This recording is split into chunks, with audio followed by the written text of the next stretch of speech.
I knew nothing about business. I just thought there needs to be a realization that they are indoctrinated into the system itself. It's very hard to even tell someone that, I think I'm not doing this right and I need help. My head was saying to my heart, shut up, you don't know what you're talking about. We've got so many young people in overwhelm these days, and I truly blame the curriculum. Now, the subconscious Yeah. mind is a bit like a Ferrari of thought, and it's what is guiding us without us even knowing. They're very attached to their story that is keeping them there, and people are like, no, I've done years of therapy, Kye, and it hasn't worked. Was it difficult living that identity? That it just takes a decision. Hi everyone, welcome to another episode of No Filters, Just Founders. Today with me, I have Kye Simmons. She is a holistic success coach and launch strategist for wellness entrepreneurs, a former educator and director of sports with over 20 years in education and well-being space, the CEO and founder of Kye Simmons Coaching, helping purpose-driven founders grow, impact, influence, and income without burning out. She has helped over 200 people with her coaching, and she has created a strong audience base of around 30,000 people who follow her journey of impact. A woman who is pivoted from school leadership to soulful entrepreneurship, blending strategy with energy work and belief coaching. She's based from Australia. She works with global clients looking to align with their work with who they really are, a voice for intuition over hustle, for redefining success, and for building a business from the inside out. Hi, Kai. Thank you so much for doing this, and I'm really excited to host you. But for now, how are you, and how is it going? Oh my goodness, that was an amazing introduction. Who is that woman? How do I meet her? We're going to I talk about that. I am fabulous. Every day on this planet is great, right? So this is going to be exciting, and thank you so much for creating this opportunity to have this discussion. Thank you for being here. I have a lot of questions prepared for you. We are going to talk about your journey, your entrepreneurial journey. But before that, I would like to talk about you first. We see you talking about holistic wellness coaching. We see you, having this soulful energy inside. But when you are alone with yourself, who do you think Kai is? Oh, what a punchy question, straight out of the gates. Kye, Kye is this very balanced person. I think much of what people give us feedback, and this has really only started to land with me in the last few years, is that I am very, very balanced. I tend not to sit in, dark periods, dark moments. And that's not to say that I'm not always light and bubbly and, everything's positive and the world is great.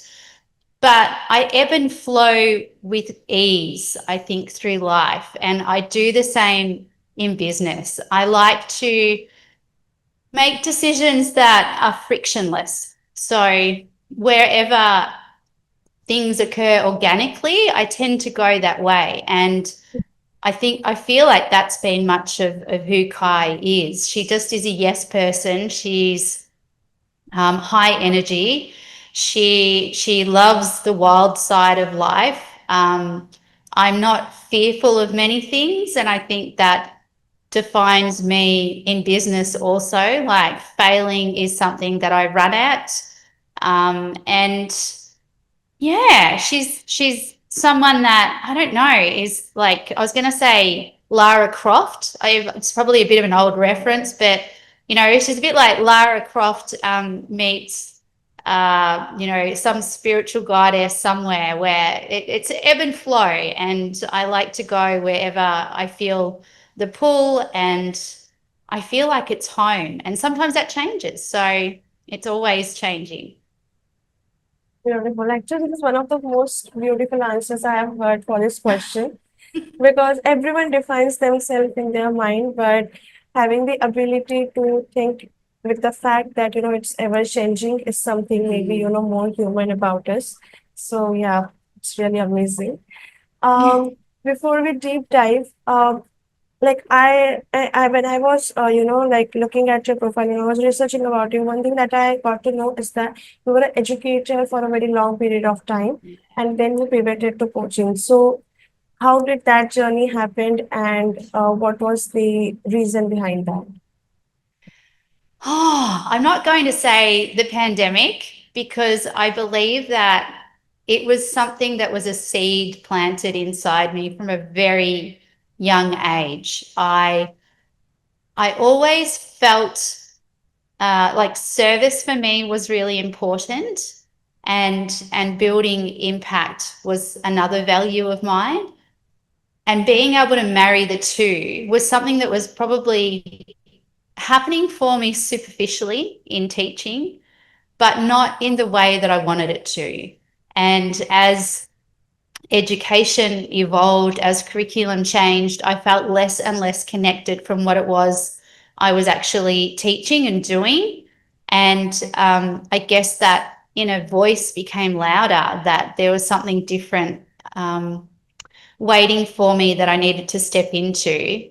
And I had tried, like I tried to leave probably about 10, 15 years ago. I remember when my son was really young, I looked at different options, but due to, that self-doubt or the head noise that talked me out of it, I found a way to stay comfortable.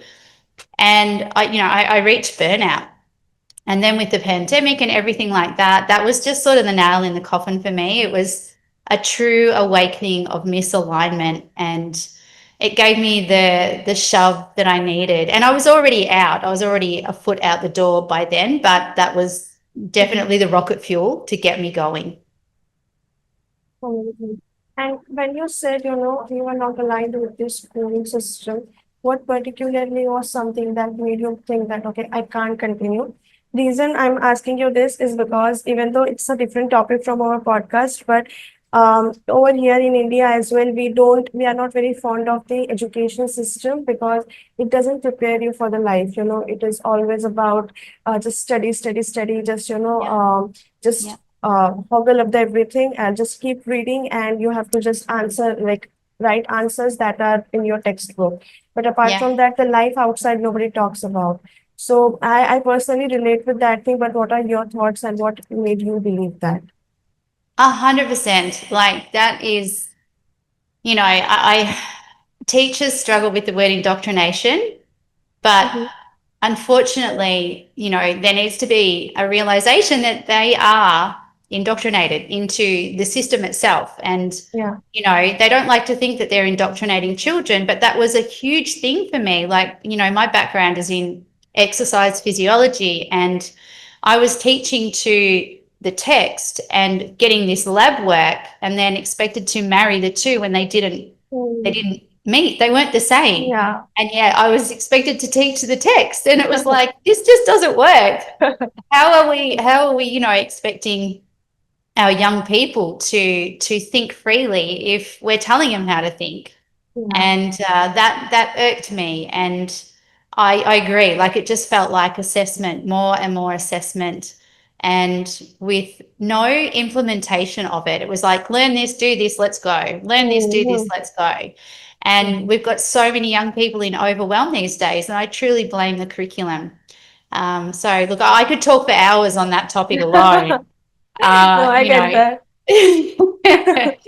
Yeah, but I agree. I agree. And I think, smart people are realizing this, and allowing their children to have different educations that best suit their values, their family values. And it's partly because I think there's so much anxiety in the world is our education systems, because we have young people going through these processes and then coming out the other side with no skill, no ability or knowledge to know how to navigate.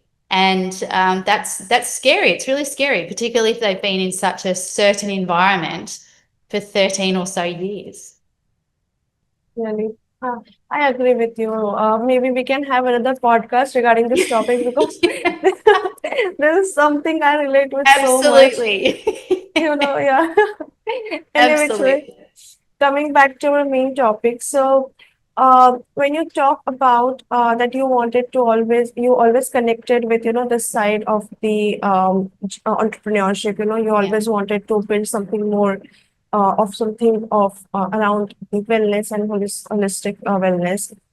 Um, how did what made you what was the one defining moment that okay, now I need to do this? Like, of course, Yeah. like with pandemic, I think I agree with you, it is not just the reason, but it becomes a catalyst, Yeah. with me as well, it happened the same. I was doing mechanical engineering, but I got a chance, I was like, I had this so much of this time, and I was like, I don't know what to do with it. There were Yeah. online classes, but I don't know, like, I never enjoyed that. So that's where it just pushed me towards the marketing side more. So that was like that's how it worked for me. What was one defining moment for you that okay, I need to start working on this now, I have got this chance?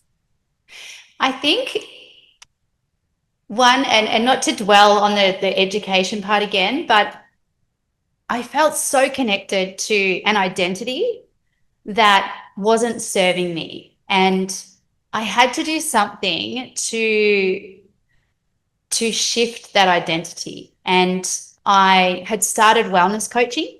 I Mm-hmm. just decided, I went off to it was actually breath work. And I did this breath work where I really lent in and thought, right, I need some answers. What's this going to tell me? Let's just see where it goes. And my head was saying to my heart, shut up. You don't know what you're talking about. And my heart's going, I know what we need to do. And honestly, that was the shift. It was like finally the heart won over. I could clearly see what I needed to do. And I left that breath work the next day, went and booked in and did my wellness coaching. Even though I've got a background in physiology, naturopathy, and nutrition, I had no idea what this coaching thing was. And so Wow. I wanted to sort of get a bit of a structure and find out what it was. And we do these things, which is great. It offered me the leverage that I needed to step into the space and I guess define me differently. And that's what was more important. Like I was so stuck with the 1 foot in, 1 foot out. So with that little piece of paper, as weird as it sounds, as much as I say you don't need another piece of paper, uh, it it it was what I needed to hear that okay, I have an option now. This is different. I don't need to keep going down that path. I can now move in a different direction with better alignment and see where it takes me. And even that's evolved, right? Like, I studied neuroscience. So I've got, practice in NLP. So I did that for a little bit. And like most new coaches, you can get a little bit caught up in the shiny objects, the shiny Hmm. syndrome of you have to have this before you can do that, and you Yeah. have to do that before you can have this. And I was that because I didn't know what I was doing and I was trying to break free of an identity. And so I love this that getting to the sort of no fluff, no bullshit. I hope I can swear kind of stuff for new coaches, new entrepreneurs, because there is so much at the start, and when we lean in, we actually have so much we can offer, and we don't need to be a 10-year coach. We only really need to be 6 months ahead of the people that we're working with in order Yeah. to show them the way and I think that's where maybe this coaching industry goes a little bit wrong. And I know I've slightly gone off topic, but I think that's maybe where we go a little bit wrong is that we put the bells and whistles all out there for people, which is overwhelming in itself, right? Because you Yeah. only want to get in to help and serve others. That's innately what we want to do. But we get told that there's all these things you've got to do before you can do that. Um, so yeah, that's sort of how my journey has evolved, and I think I love the no fluff process. I love the fact that as long as you're foundational, as long as you have the right intention, um, you're showing up not just for Hmm. your clients but for yourself daily. Then people want that, people need that, and that's the most important part of it. Not whether you've got 100,000 followers or you get daily likes or engagement on social media. It's that if you can impact that one, that five, that many, just through even conversations or your content, if that one piece that someone goes, shit, that makes so much sense to me, now I get it, works, Yeah, then that's the stuff that I love. that's amazing, you know. It's very hard to find someone who understands the core center of it, Yeah. because everyone is around like as you correctly mentioned, it's all about, like I have these many years of experience, I have these many years of experience, but how are you going to help me? So Yeah. understanding that core is something, I think, you have cracked it. I would like to ask you one more question. When you talk about identity, was Mm. it hard letting go the identity, like you shifted from educator to entrepreneur? So initially it must be very difficult, navigating and leaving the old identity behind and trying to create a new one.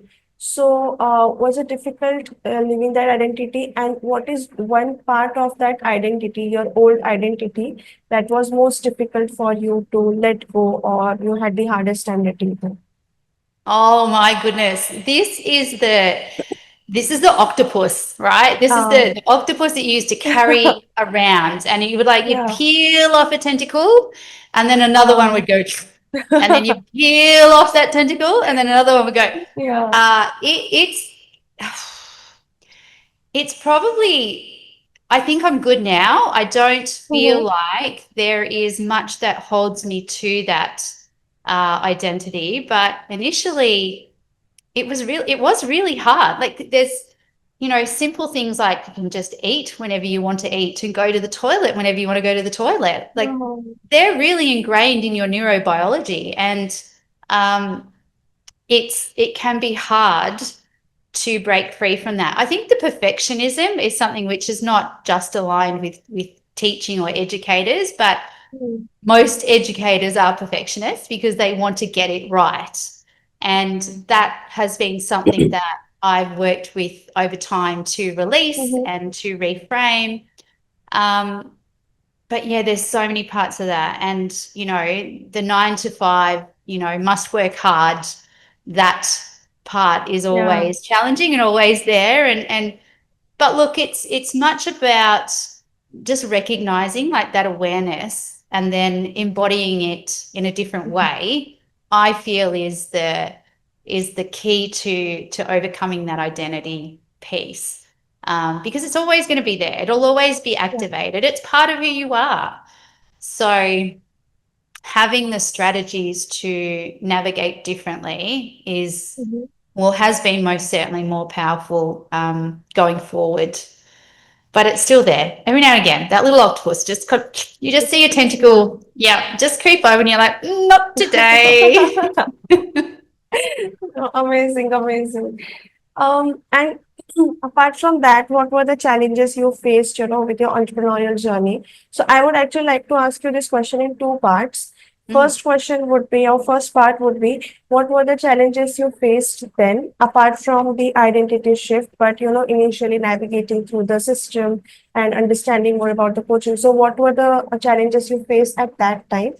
And after, like, almost, I guess, 4 years, what are the challenges you face now? Like, because business is always about challenge. It's never going to, Oh yeah. and so what were the before challenges and what Yep. are the new evolved challenges?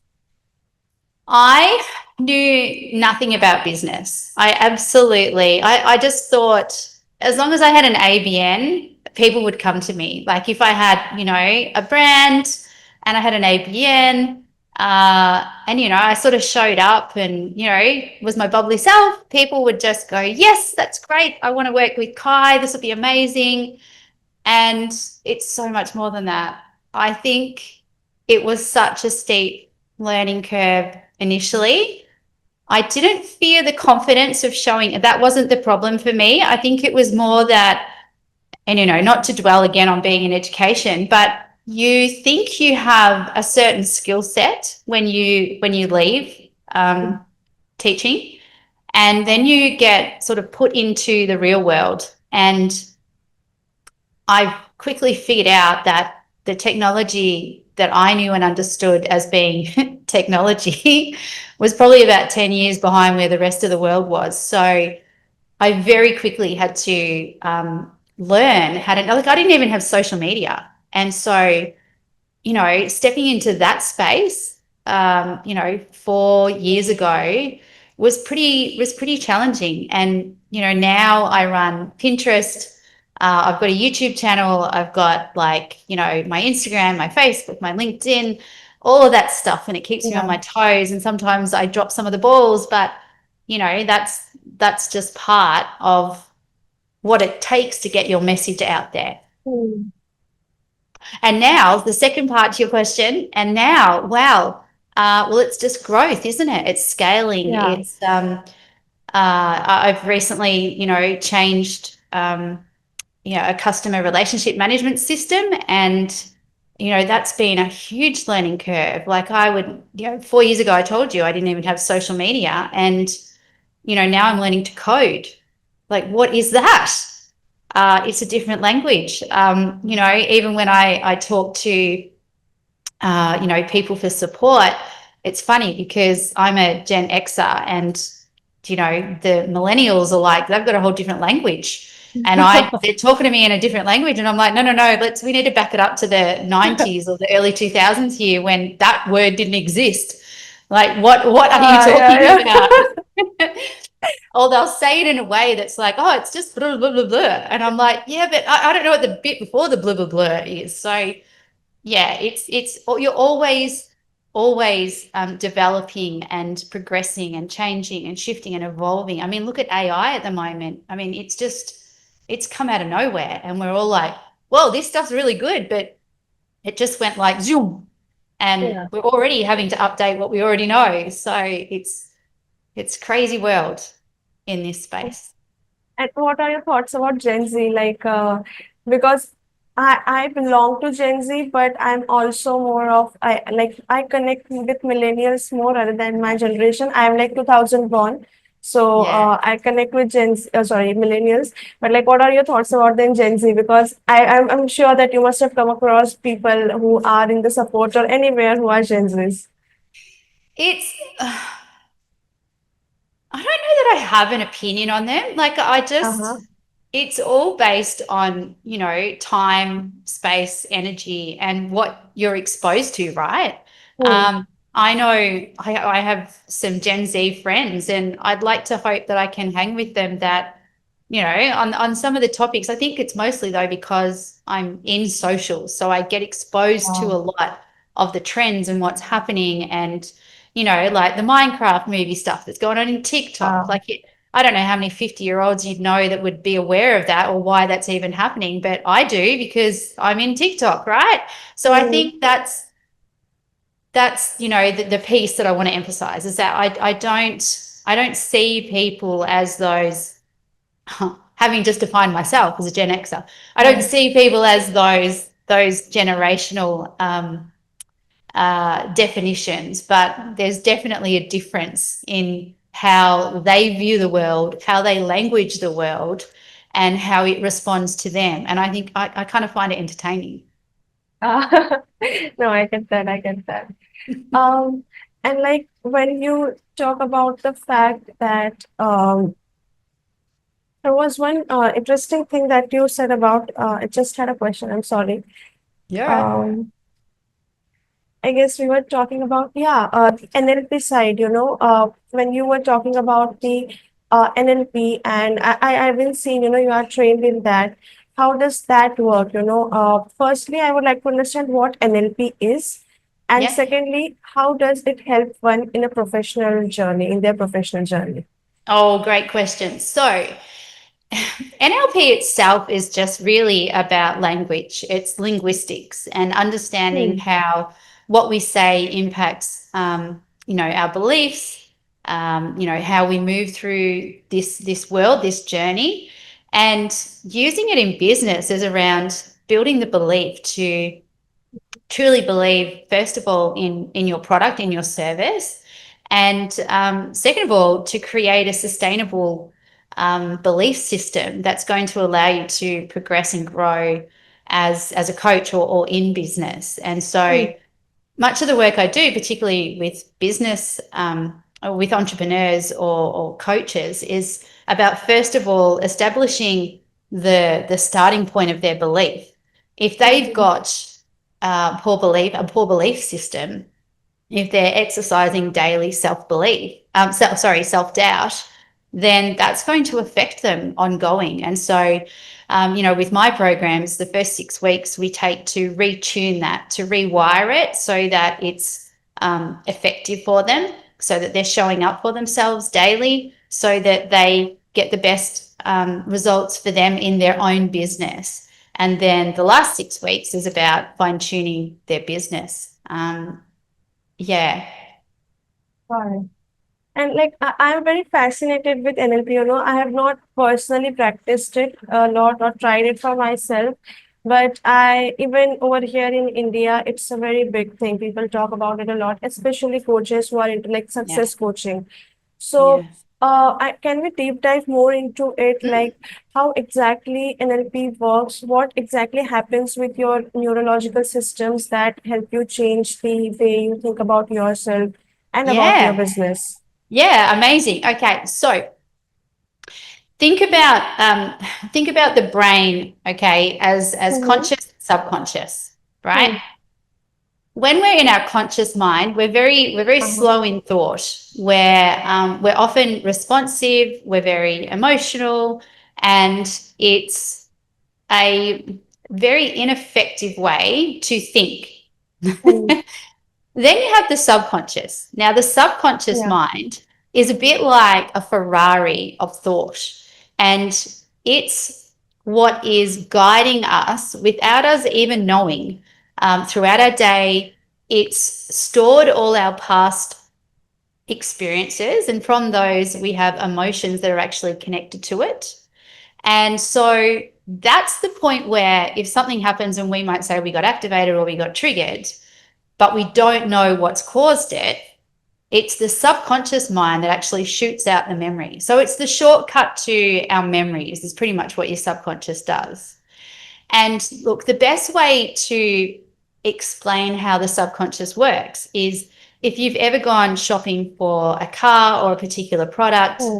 and you've focused on something of that car. It might be the model that you've not seen Hmm. before, or maybe it was a particular product that you've not seen before, and you thought, I'll just go away, think about it. And then all of a sudden you start seeing it everywhere. You've solidified to your subconscious that that is something that is important to you.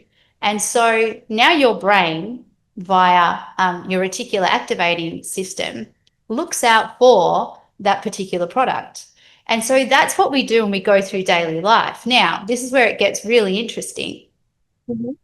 When you sit in self doubt, when you have those negative thoughts, when you have those negative emotions, if you keep doing them again and again and again and again, your body will look for those. It will look for the confirmation bias to say what you are believing or thinking or receiving. So if like the easiest one is young women that stand in front of a mirror and say, I'm ugly, I'm fat, I'm this, I'm that. Anything that you say that follows I am is really powerful, and the brain attaches to that. And we'll look out for the bias that confirms it. So when people might say something in passing, which might not even be relative to you or about you, you hear it and your brain goes, oh, there's one. Yep, that's me. That's who I am. I'm fat. I'm ugly. I'm this. I'm that. And so it can be a really powerful system when we Hmm. use it for good.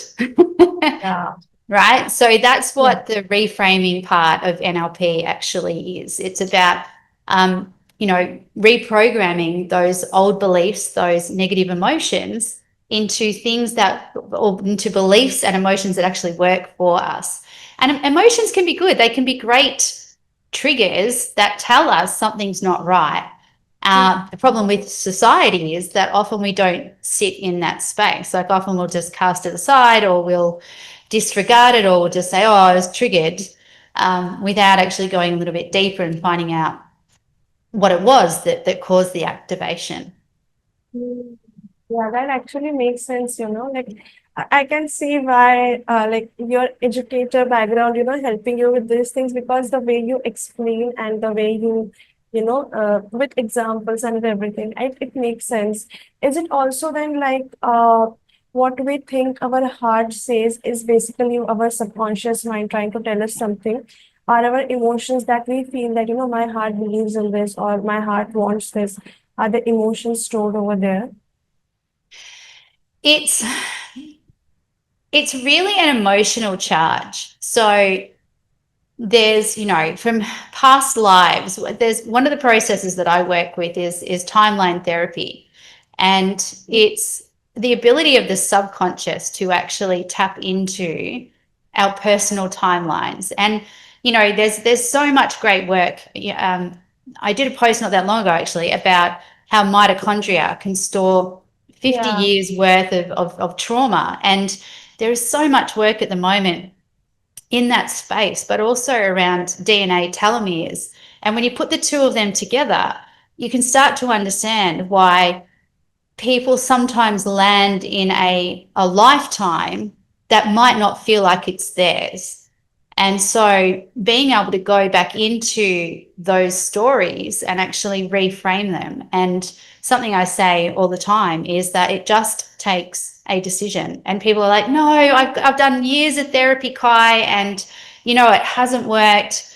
But one decision is all it takes to actually change the path, and that is the power in this work. And I've um, worked with countless people where I've sat opposite like this and said the same thing, and then we finished working, and sometimes the penny doesn't always land in the program. It's sometimes weeks, months later, and they'll come back and they'll say, you know what, I made that decision, didn't I, back on that first week? And I was like, yeah, yeah, you totally did. It might have taken Yeah. you 12 weeks for you to realize it, but you totally did. And everyone's comes to this space in their own way, in their own time, and healing is no different. But NLP is a great accelerator for that because it holds the mirror to sorry, what it is that you're struggling to see, and peels back the blind spots also, so that you can step into the version of you that you're here to live. And I think that's where the beauty in NLP really is that um, we get the chance to have do-overs, and NLP allows that. It's really well explained, I get it what you're saying. I guess I have heard a lot about positive affirmations, but I guess this is the Mm, extended version of it where you mm, are rewiring your entire system. Because I get mm, that, like from childhood, you have been told that you're wrong with this, you're wrong with that. And when we talk about even the educational system, it always, mm, it's like, mm. you have to do Yeah, things certain way or you're doing it wrong. There is no other way that might be different, either it's right or wrong. So you always believe that, if I don't do this right, things might go wrong. yeah. So, it just, Absolutely. Yeah, absolutely. You've nailed it. And that's the stories that we have. Like yeah, I grew up, I was a very, very busy child. Like I was, I did song, dance, and tap. I did athletics. I did, there's about 4 or 5 different sports. I was never at home. And I clearly remember my mum saying, I used to color my headings, and she'd say, oh, she's a perfectionist. She's a perfectionist.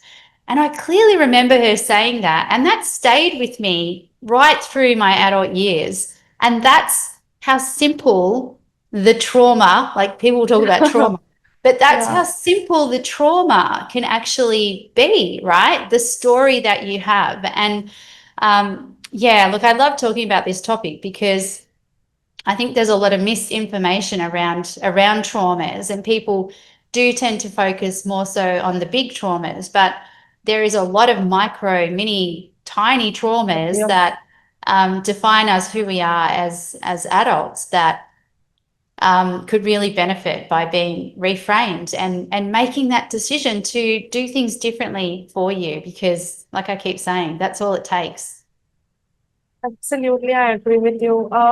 I believe it's also about the fact that, you don't even know what are your small traumas are, like what is triggering that, you have to Yeah, deep dive so much that why did I react yeah, like this? What happened with me? And then you yeah, realize, okay, maybe when I was 5 year old, someone said that, yeah, and now that is yeah. affecting me.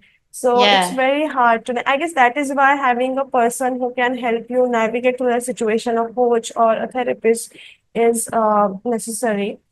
When Yeah. we talk about you and your professional journey with respect to this, I know that you have clients who ask you a lot, who must have asked you a lot of questions around this, and you must have helped them navigate.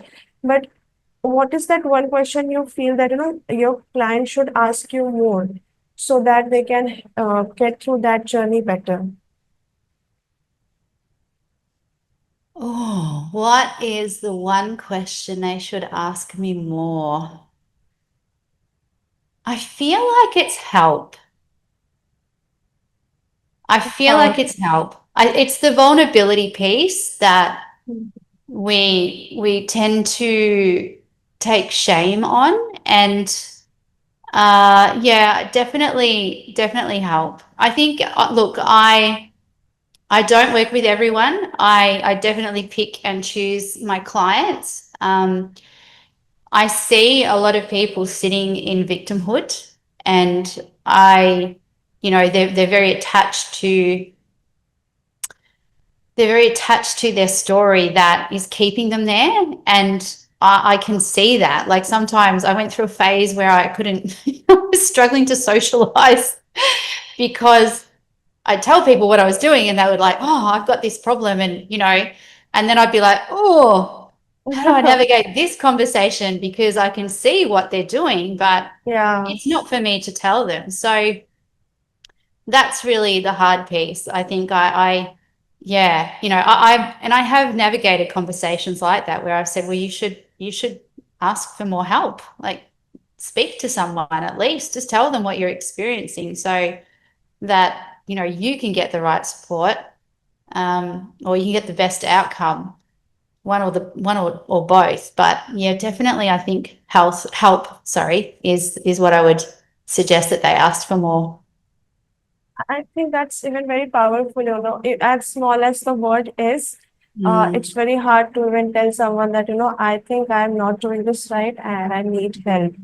And it's mm, also a lot of times, people just spiral into their own habits, even though there is someone to help them, but it's always, you get back because it has been with you for so long that yeah, even though someone shows you the right direction, your mind doesn't perceives it that way. It yeah, feels like yeah, sticking to old habits feel comfortable and safe. So okay, stepping out of that absolutely. comfort zone. So yeah. Absolutely. And look, I was working with a lot of burnt out teachers, and Um, it's hard to show them that the reason why they can't move is because they're making decisions from a place that is, not successful. They're making decisions from a place that is not helpful.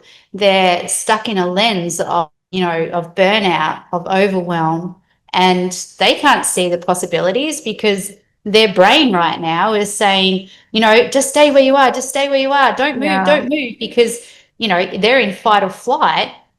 So that's really hard. Like shifting the needle for them was really, really Hmm. challenging. And going back to what I was saying earlier, I mean, it's one of the reasons why I moved away from some of that work, was just because it was really sad that we've got so many people in overwhelm, so many people feeling stuck, and a profession that is not helping the people that matter Hmm. most. Hmm. Yeah. Agree with that. Mm. Um, and also, I think you don't just help people with their wellness, you also help coaches who are into wellness industry to increase their influence, impact, and income. So, how does that work? How did you figure out, okay, I want to help this group as well, and how do you help them? Oh, this is the exciting bit. So, um, I think I just had a period of time where I stepped away from, not from Mm-hmm. business, but just from socials. And I was still Uh, working with clients, but I just wanted to sit with the possibility of a different direction. I Mhm. was already helping lots of teachers move outside of the system to create their businesses and move into entrepreneurship. And yeah, it was just, I don't know, I was just sitting in thought, and again, a little seed was sort of growing within me. That was that voice that was getting louder. And it probably came more like a fry pan in the end, which was, if you don't move Wow. now, Yeah. you know, this is probably not going to be fun for you, and it's probably going to be really loud and really Yeah. painful somewhere down the track. And so I got the message, it was received, and I just figured that wellness, because of my background, was the direction that I loved and felt most passionate for. Talking about it, knowing and understanding from the mind body connection, and seeing it become such an important part of society at the moment, because there's so many questions that are unanswered and people are seeking.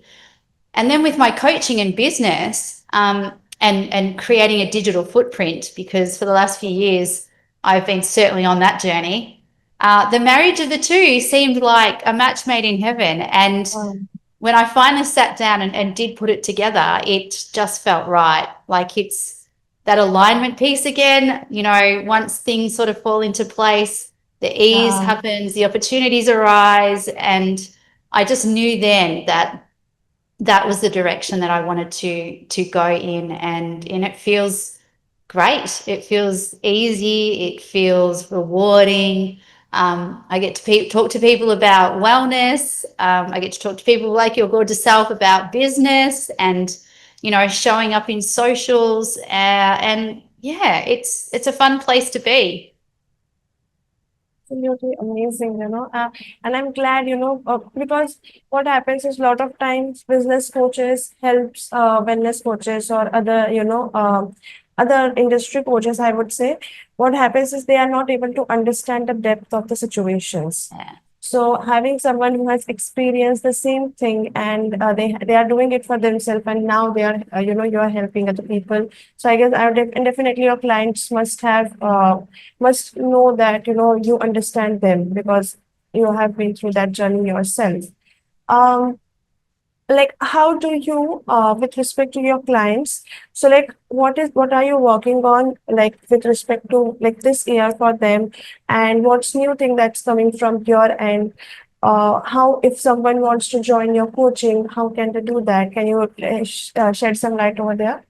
Oh, amazing. So something I didn't touch on, but Uh-huh. when I first left, I did say that I had no idea about business, and I, still vouch for that. When I first started in this space, I had no idea about business. But when I first sort of stepped into the business world, I actually ran a small adventure hub, which we set up in, get this, Mhm. 3 weeks. So from ground to go in Wow. 3 weeks. That was business licenses, everything like that. And so over the last 4 years, with that as my little baby, I ended up selling that off. With that as my little baby, and then sort of moving into the coaching space, Mhm. I know that I have this innate ability and energy to get people launched.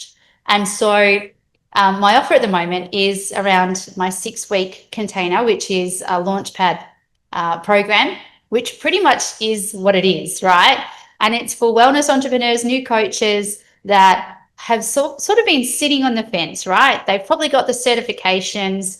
They're sort of, downloading the lead magnets every now and again in the hope that it will help them to Um, step into their world. And it's a no fluff.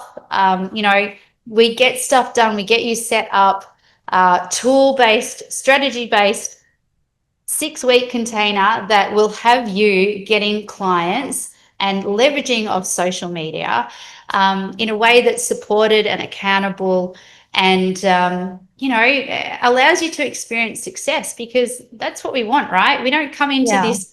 this sort of career or job, or it's not a job, what do we call this, coaching, hoping that it fails. We come into it because we want success. And so I have the methods, I have the strategies, I have the tools, and that is what I'm doing at the moment. I've actually got a clarity masterclass that I run. I love to run 30-minute sprint sessions where there's just no BS, no fluff, get in, get it done, live coaching sessions, because God knows we're all time poor and we're all trying to like get our stuff done in our 24 hours in our day. And then I've also got a 4-week sprint container, which is for Mhm. anyone that just wants to tap in at the moment. And that is for curious entrepreneurs that might be thinking, do I have an offer? Would people like to buy my offer? So I've got a few things, lots of things happening. People can jump into my page, which is Kye Simmons Coaching. They can hit the link for Booked and Thriving and join my growing community of aspiring entrepreneurs and wellness coaches. They get access to so many amazing resources. Like I've even got a free chat GPT hook and copy coach that I'm sharing at the moment, which will practically write your content for you if you tell it what your niche is. So lots and lots of stuff happening in that space. And as always, open to conversations. I love chatting to people, new entrepreneurs, with what their big dreams, hopes, and desires are, and getting them out there into the world so that they have a voice, because that's the important piece. Knowing that we can speak from our heart, speak to our truth, and offer our service because it's good, Yep. it's fun. Yep. Of course. Of course, it's like you can help others when you are helping yourself, Yeah. and having someone help you through that journey is something I respect that, and I understand what you're saying. I also link in all your social medias in the description. So anyone who wants to check out, they can definitely go ahead and check out. But yeah, that's amazing. I actually have a lot of questions. I have so many questions in my mind popping right now. But of course, we are a little short on time as well. So I won't right now, just and I won't just put you into that. But I have one important question that I would like to ask you. It's a little heavy one. So Okay. I see you holding, like holding the space for people's growth. Your clients who you are helping with their wellness journey, and clients who you are helping with their professional journey. But who is that one person in your life that holds that space for you? I look, I'd have to say probably my husband, but I have a really interesting ability that it's not like their story is not my story. I have my own story, and that's enough for me to carry. But I will always honor the space when people share, their story with me. I do so with compassion. I think, no one comes into this journey thinking that it's going to be smooth sailing and, tropical paradise margaritas and whatever. Yeah, Like yeah. it's not, it's definitely not like that. And if you are, thinking that it is, then you might need a bit of a reality check. But yeah, look, my hubby is amazing. He has been on his own journey, and we are, I think, great communicators. And um, again, taking it back to that initial piece, I think that I said at the start about just being really balanced and not sitting in the dark stuff for too long, and always, doing so with gratitude, honoring the space, and looking for the bright side of life, because Mhm. there is so much darkness at the moment, and there's so much heaviness. And I feel like the last probably 5 or so years, the word trauma has bounced around quite a lot. And there's certain words that we don't even mention in this house. They're just not mentioned. They're not allowed to be spoken. Purely because I know and understand how impactful words are. But Mm. um, yeah, look, we're a very values aligned home. We communicate well, we share well, we listen well, and this is my safe but maybe messy space. And there's two little fur dogs that are Yeah, I probably saw one. He was there's yeah, so they probably cop more than I do actually. Like they hear everything. They're usually at my feet or wandering in and out for a drink. But yeah, this is my safe space. They are my safe people, and that's all I can hope is that I'm safe for the people that I serve going forward. beautiful. I'm glad that you have people, you have two beautiful fur dogs in your life that could, hold that space for you. And I think more importantly, you have yourself. We don't realize the Yeah. importance of that, but I can see that you are strong enough, and more than strong, I would say you are confident enough to hold yourself. So Yeah. that's something that is is very required, and people don't understand the depth of it. But I understand, like having that having yourself is bigger than having the maybe army of people behind you. Oh So yeah. Absolutely. Absolutely. 100%. This is the core of what I yeah, do. This is where the energy is projected, and I know we've spoken about. I've had some dental work recently, and so I've had to dive pretty deep to get the energy levels back up. But that's just what you do, and it's okay to go and hide away too. Sometimes I think that's important to make a yeah, statement of because we're human. yeah, yeah. We're not That's robots, we're true. humans, and we need rest and we need restorative rest. And sometimes that means hiding away in our safe spaces. Absolutely. It was beautiful and amazing to have you. I can't tell you how amazing this conversation went, especially for me as well. I got to learn so many things from you, and I hope that we can do this again. As I said, I have a lot of questions popping in my mind, but I'll save them for the next time. But yeah, for now, thank you so much for doing this. It was wonderful to have you over here. Oh, Chiranjeevi, it has been the biggest pleasure of my day. Thank you so much for taking the time. I am truly grateful. This conversation went places I didn't think it would go, and that's what I love about it. So here for the uh, chats, 100% here for the conversations. thank you so much. I'm really glad that you liked it. Thank Thank you. you.